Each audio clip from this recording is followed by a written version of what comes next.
Ralph and Faith and Freedom and what they did on this. The 60,000 they put was almost half the total of what went into the IRS, so that's just absolutely incredible. National Right to Work did about 17,000, Freedom Works did about 30,000. My little group did about 2,800, so I'm a little ashamed of that compared to what some of the others were able to put in there. But the bottom line is 143,000 comments went into the IRS urging them not to do this. They were not entirely from conservatives. Very important point. The ACLU filed very strong comments against this rule. The Sierra Club opposed this rule. And on the very last day, the NAACP filed a very strong comment against the rule, which was interesting because we had the House vote the day before the comments closed. The NAACP had been quiet. They didn't say anything ahead of the House vote. We didn't get any members of the Congressional Black Caucus to vote with us. Then the NAACP filed, and I'm going to read you what they filed, because this is what the NAACP filed.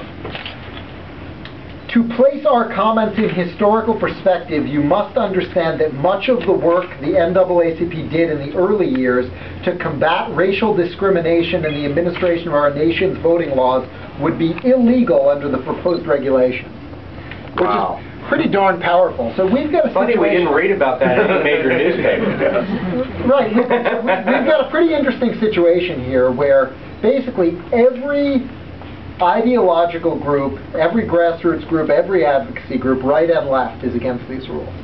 For all the reasons that Ralph said, because they basically destroy the ability of folks to be engaged in the public policy process, in the political process, in all the ways that these organizations always have been, and that's so central to our system of government. So if everyone's against it, left and right, why the heck is this happening?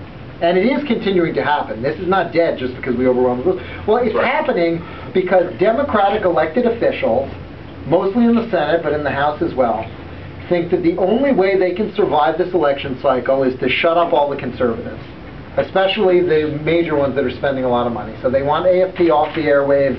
They want Crossroads GPS off the airwaves. They don't like what Ralph's group is going to be doing towards the elections. They have made the calculation that they are willing to basically, you know, as long as they can shut up the conservatives, they're okay with sticking it to their own liberal grassroots base as well. They're that desperate to quiet all of us, mostly because of health care. But just in general, they think the only way they can survive this year is to shut up all of the critics of their bad policies. And, you know, we've got, and it's worth remembering that this rule was developed in parallel to the improper targeting. They pretend in the rule that it was a response to the targeting. They say, oh, we were just so confused, we didn't understand the rules, and we just happened to accidentally target 300 conservative groups and ask pro-lifers the contents of their prayers. That was all by mistake because the rules weren't clear enough. Actually, we found out from an email that the Ways and Means Committee obtained from a Treasury official named Ruth Madrigal, wrote to Lois Lerner in 2012, we're ready to move forward with the 501c4 rules we discussed last year off plan. So as early as 2011, they were designing these rules and developing these rules secretly. They weren't in the regulatory plan. They weren't telling the public. Every agency creates a regulatory plan that they submit to OMB that's under public scrutiny, so you know what rules are coming out. That's what it is. So you have them secretly developing this rule at the same time they're targeting groups.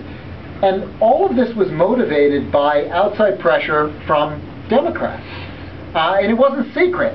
You had Chuck Schumer, who's still to this day saying IRS needs to crack down on these guys, terrible, very public about it. You had Carl Levin from Michigan writing a letter to the IRS saying you should stop these nonprofit groups, crack down on them. And I think most significantly, you had a multi-senator letter, which had several senators who were in cycle, including Gene Shaheen from New Hampshire, Al Franken from Minnesota, and Mark Udall from New Mexico, who is going to be on the target list by the time this year's over because the line's going to keep shifting on Democrats. And they said to the IRS, you know, you should do this. You should crack down on these nonprofit groups. So Democrats, elected Democrats are behind this.